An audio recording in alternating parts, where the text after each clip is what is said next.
What's going on, everybody? Edge0626, and I hope you guys are having a fantastic day so far. Even though I usually record these, I usually upload them, I should say, in the morning, so I hope you guys have a good rest of your day while you're watching this video and after you watch this video. So, I made a video very recently, and I uploaded it very recently, about how, YouTube could be suppressing commentary channels and some way, shape, or form, whether it's through monetization, algorithm, and so on. I went on a bunch of tangents about how it could possibly happen in the future and, what could they possibly do, It turns out that there is some sort of alternative to YouTube that has been coming up and making headway recently over the last couple of months, I think. So let me preface it this way. I don't know if you guys know the guy named McJuggernuggets. He was pretty popular on YouTube back in the day for the Psycho Dad series, which my brother often made me watch with him sometimes just to see the crazy bullshit they would do this time. Apparently it was a guy, I guess the guy's dad was... The whole preface of it, I think, was the guy's dad was pissed off that his son was making YouTube videos and all this shit, even though he was pretty much really successful at the time. And every console imaginable that he owned at the time, and this was like before things like Switch, Xbox Series X, PS5, obviously those haven't been released yet, but you know what I mean. Everything under the sun that I know of was basically destroyed, and it would be some crazy wacky video, and turns out those were all fake. For a while I thought they were kind of legit, because I'm saying to myself, who in the right mind would spend all this money on consoles only to just completely obliterate them in unimaginable ways. So this guy apparently at one point in time was frustrated with YouTube, and I guess he decided, fuck it, I'm gonna make my own platform. Now a lot of people have been clamoring for an alternative platform to YouTube. Some people thought Twitch was gonna be that next big thing, but it turns out Twitch is just as terrible as a platform as YouTube is at times.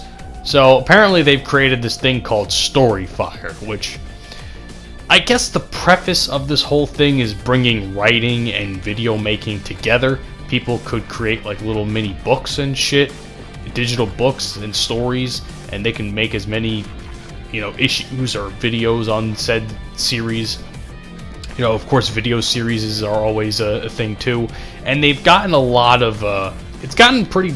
I don't want to say popular. I don't know if popular is the right word, but it's definitely making some headway in terms of like popularity.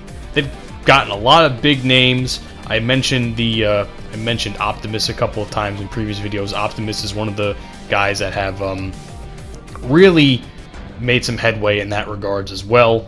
A couple other guys, Keemstar, a couple of FaZe guys, and so on. I, of course, like the second I heard about this, I jumped on the bandwagon ASAP. As you can tell, I don't know if it shows up, but if you go to my YouTube profile, there's like a little thing of all my social media stuff. StoryFire is now part of it, which is kind of weird considering that it's technically a YouTube alternative. I don't know why YouTube would allow that to show up on your profile, but who knows. And I don't know too much about what the platform entails in terms of how things grow, and I don't know anything about an algorithm or anything. All I know is they're signing a bunch of big names to make content for the thing. I guess Keemstar being the biggest out of all of them, and of course McJuggernuggets himself. It is his platform after all, so why wouldn't he start making videos on it? But the thing is this: if you're a smaller creator and you wanted to take advantage of this almost immediately, you're gonna have to wait a little while, and this is where I wonder where StoryFire will fail. So apparently when I went, you can't upload any videos right away. You actually have to sign some sort of application, and you have to go into somewhat detail about various things. You have to go into what your series or so on would be about, and all that sort of jazz. And two things that make me wonder if this is a good idea or not. One, the idea of a series is very limiting.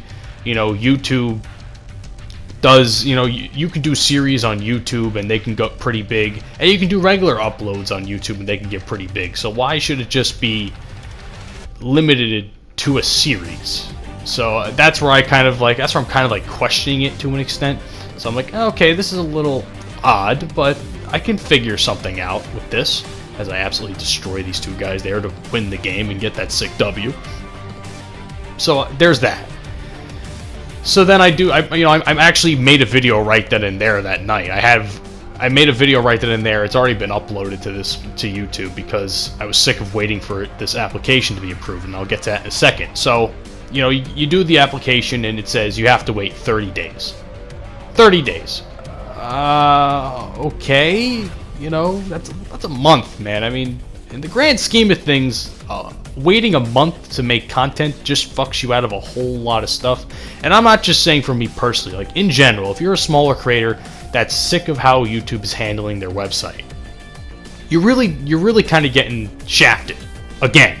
Because if you wanted to take advantage of the hype this platform is getting right off the bat, you're screwed, because now you gotta wait a whole nother month, and who knows what the deal is. So I go on Twitter and I'm pretty upset about it. Like, some guy, they signed FaZe Banks and shit, and they were like, and some guy wasn't too happy about it. He wasn't too happy about it. I won't say his name, but he was like, I like how only big YouTubers are allowed in StoryFire, while the newcomers or small YouTubers don't get a chance. I'm assuming he means, the application process. So saying that, I said on my YouTube Twitter account, I said, took the words right out of my mouth. Still waiting on my application to be approved.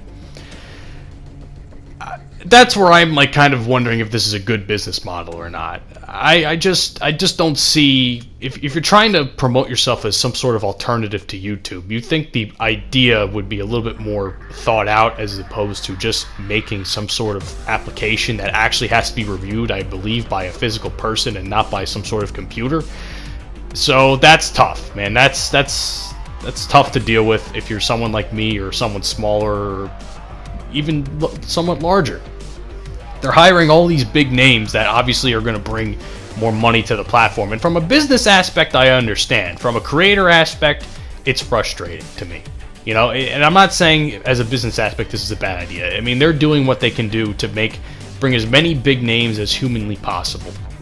But from a creator aspect, and as someone like me that wanted to get this pretty much done ASAP, it's not going to happen. And it's frustrating for me, because I really was hoping that this could be a good alternative, and so on. Not only that, though, there's also I forgot to mention before, you can't just make stories. It actually doubles as its own social media platform. So if you're also sick of the toxicity of Twitter and Facebook and even YouTube at times, you could, pretty much, you can make your own sort of social media through StoryFire, which I think is cool. I think that's probably one of the most unique aspects that this brings pretty much a whole bunch of social media platforms together. And I like that. I really do. I really like that aspect. The thing is, no one that's smaller is benefiting from it at this point in time. Again, the bigger names are going to get the money in, and then they're eventually going to be like, oh yeah, we have all these applications, let's finally get through pushing all this stuff out. And by the time that happens, I think the hype for this thing has sort of worn off. So again, good business move to an extent. In terms of a creator move, frustrating, very frustrating. And I'd like to know what you guys think about this, if you know anything about StoryFire. I've seen some people, apparently this has been going on longer than I thought. It only really made headway in the last couple of months, but apparently it's been going on for, I don't want to say, it's been going on for a good 8-9 months, I think, from videos I've seen that are covering the topic. And some people say it's going to fail, some people say, they hope it works out and all that sort of deal. I'm kind of in the middle. I don't want it to fail, but I also want them to really take a look at their business model through a creator aspect and be like, is this really how we want to promote this thing? Make people wait to create content. I don't get that. I really don't, but what do I fucking know? We'll have to see where it goes, and if it works out, you'll be seeing some videos of mine on StoryFire very soon. And I hope you guys enjoyed this video. Let me know what you think down in the comments section below. Have a good day. Peace out. Take care of yourselves. Most importantly, take care of each other.